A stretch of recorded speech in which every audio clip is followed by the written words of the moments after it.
आज आहे 31 आणि वर्षातील शेवटचा दिवस. तर सरत्या वर्षाला निरोप आणि येणाऱ्या वर्षाचं म्हणजेच नवीन वर्षाचं स्वागत.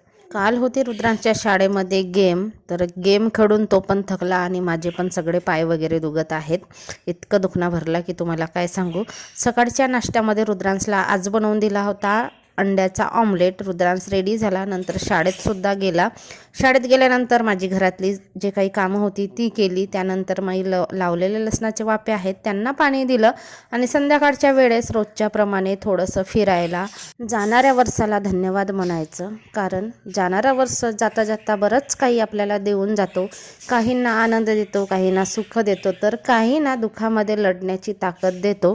आणि जाणारा वर्ष आयुष्यभरासाठी म्हणजेच येणाऱ्या आयुष्यभरासाठी वेगवेगळे आपल्याला अनुभव देऊन जातात आणि तेच अनुभव आपल्याला जीवन जगताना कामात येतात आणि अनुभवातूनच